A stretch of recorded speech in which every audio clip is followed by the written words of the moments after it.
Okay, what is a Partscaster? Well, that's a guitar that you assemble, you know, outside of the factory. It's not, it didn't come from Fender or PRS. It came from you. Like maybe even you bought a Fender and you replaced the neck or you replaced the body. Then it's a Partscaster. This here is a Partscaster. This was a project that I undertook, and the parts came together over many years. Like, for instance, I bought this body years after I bought the neck, and it was kind of a coincidence, actually. But I'll just run through the specs on this. It really is one of the best guitars I've played. It's comfortable, it's lightweight, and it sounds great. So what we have here is a Musikraft alder body, a lightweight alder body. Now, I bought the second hand on Reverb a few years ago, and it came with this water-based black dye, which I'd never seen before. And I think it looks pretty cool. It doesn't have a clear coat on it. You could put a clear coat on it, and it would still look really cool.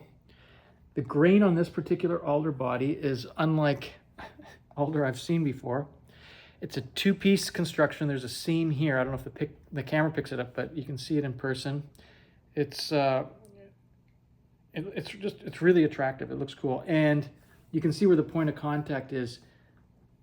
The color's kind of fading due to wear, and it's turning to sort of a very dark brown. I love that. The neck as well comes from Musikraft. I ordered it in 2018, I think. Now this is a hard rock Canadian maple neck with a dark rosewood slab fingerboard. Okay, now there's no skunk stripe because it's sort of adhering to the style of the 60s Fender Stratocaster neck. Okay, if you don't know about the skunk stripe, if you look on most guitars, most Fender style guitars, most Stratocasters and Telecasters, there's a walnut insert here, and that's because that's where they put the truss rod when it was a one-piece maple neck. And in the late 50s, Leo Fender was so disappointed with the way that the nitrocellulose was wearing on the fingerboard that he went to a rosewood fingerboard on top of a maple neck, eliminating the need to route out and insert your truss rod here. You could just insert it from the top and then put the fingerboard on, over top of that. And then in like a couple of years later, maybe due to cost, they went from a slab to just a veneer of rosewood. I don't know if this is Brazilian or Indian or something. I doubt it's Brazilian, because at the time that I purchased this, there was heavy restrictions on it. But I did get it domestically in the United States when I was living there. So I don't know. I have to go back and look at the emails and see. But 22 stainless steel frets. Now 22 frets is more than the vintage, and I like that. I think 22 frets is a good thing to have. Truss rod adjustment at the headstock, which is way more convenient than the vintage style. The cool thing about this is that there's no insert in the truss rod adjustment hole, and so it kind of just, you can see it just kind of looks the part of a 60s Fender neck. If you look up on Google or Reverb at real, guitars made between 59 and I guess like 71, I think. I don't know. They don't have a skunk stripe. And actually, when did they put I can't remember when they put the bullet in. It might have been 71, might have been 70, but the truss rod adjustment was here, and so the look was just flat. The 50s one has an insert here, but they didn't do that anymore because of course, it goes back to, it was just an extension of the skunk stripe. So what else we got here? We got like a Fender pickguard, a vintage style Fender bridge, vintage style Clousson tuners. I like these tuners because they do the job and they're lightweight. I don't really understand the locking tuner thing because it like doubles the weight to these, and that's right at the end of the neck. And I don't know. I don't think that's necessary. You got 3 single coil pickups. I don't know what brand these are. I used to think that they were Seymour Duncan. They actually came loaded in the body, and I didn't buy any of it because of that. But when I got them, I realized that there was like some description on them, and the pole pieces are reversed. So where Fender had designed the height for the pole piece at the high E, that is now where the low E is. And that is, it's like a Hendrixy sort of gimmick that he would have met those conditions, reversing the layout of the strings. So this is like a solution for right-handed players that want to meet with Hendrix's little subtleties, but I don't think it makes much of a difference at all. It's an Obsidian Wire harness.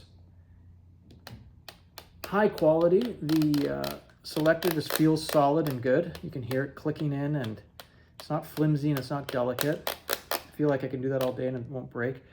Volume, master, tone, and blender. So you can blend in, if you're on the bridge pickup, you can blend in the neck to give you a Telecaster tone. Okay, and then if you're on the middle and the bridge and you blend in the neck, you got all 3 on. Okay. Interestingly, if you're on the neck and you blend in, you're blending in the bridge. So, you know, not engaged is 10, fully engaged blender is 0. So if you're on this position and this is at 0, it's going to sound the exact same as this position.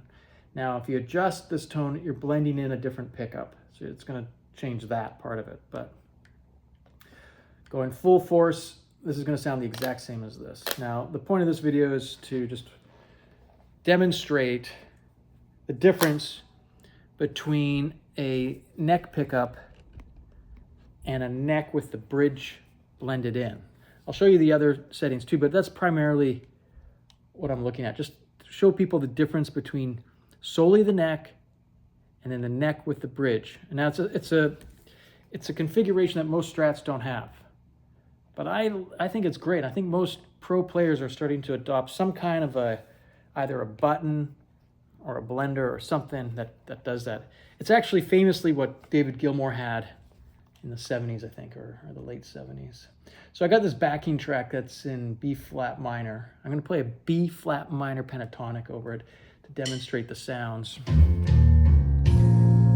using a little 5-watt Ibañez amp.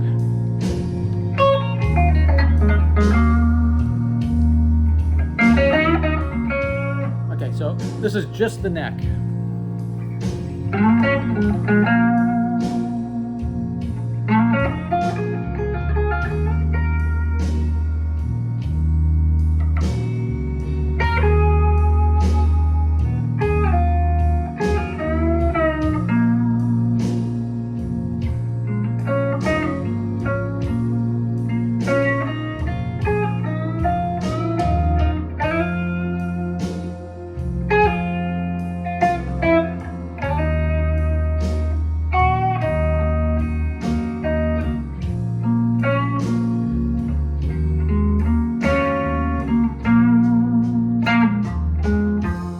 I'm going to blend in the neck and the bridge.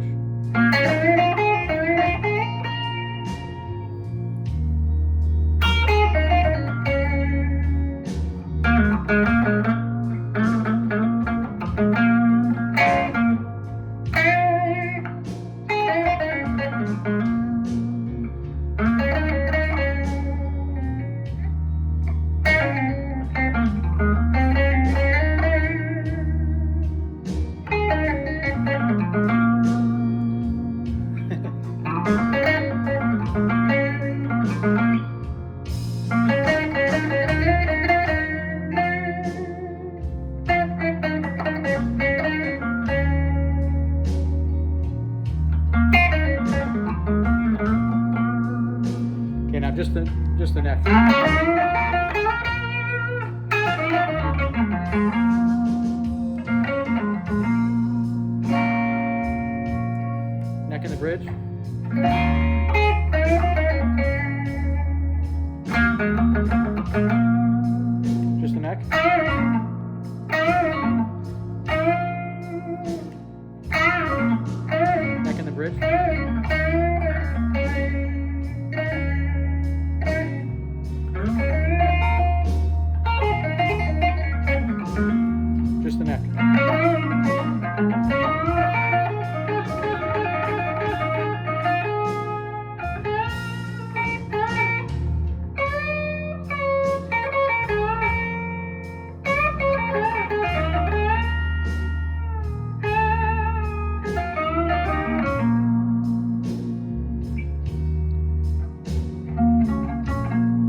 Neck and the bridge.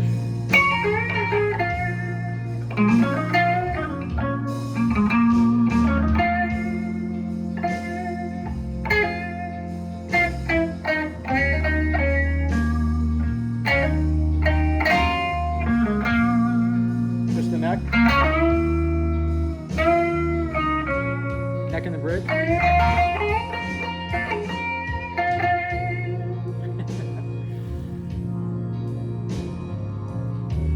Okay, so that gives you a good idea. Here again, here's the neck.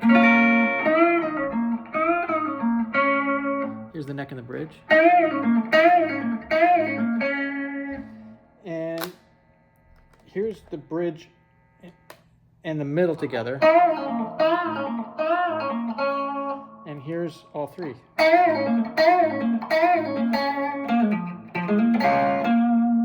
Again, middle and the bridge. And then all three.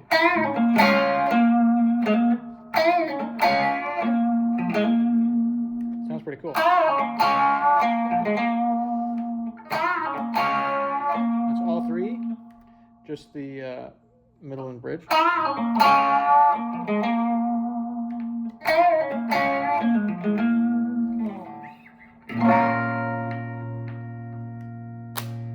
Here's the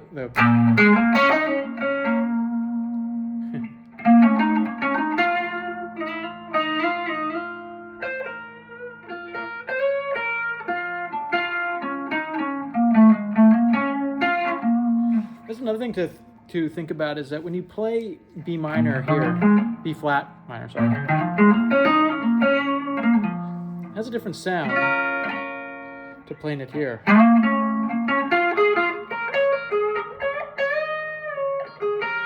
I kind of call this the David Gilmour position. Like, this is the David Gilmour area on the neck, where if you're on the neck pickup and you're playing a minor pentatonic, it sounds really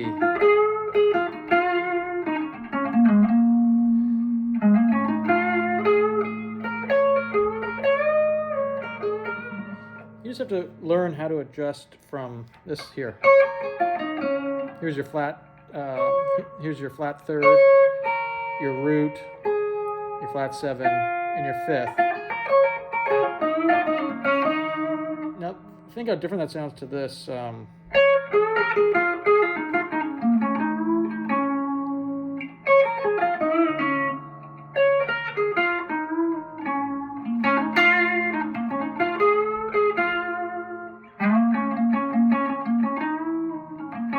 That's because the tone actually changes where you play the note on the fretboard. How high up or how low down it changes. It's a little more tinny here, and it's a little bit more round.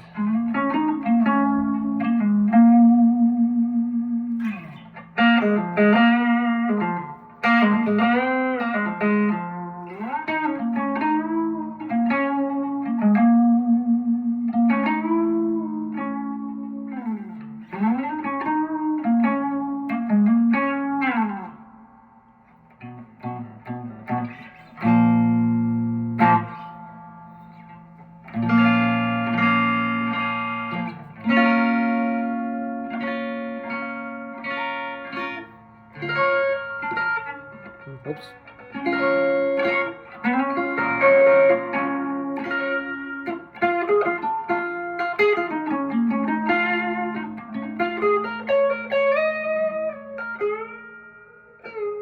It's kind of the sweet spot right here.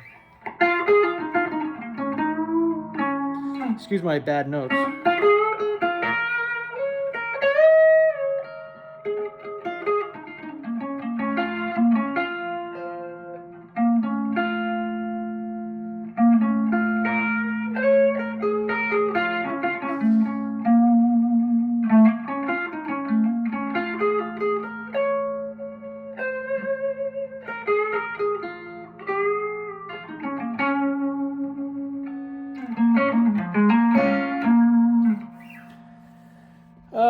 There you go. There's my Partscaster. That's the advantages of a blender. Let me know what you think.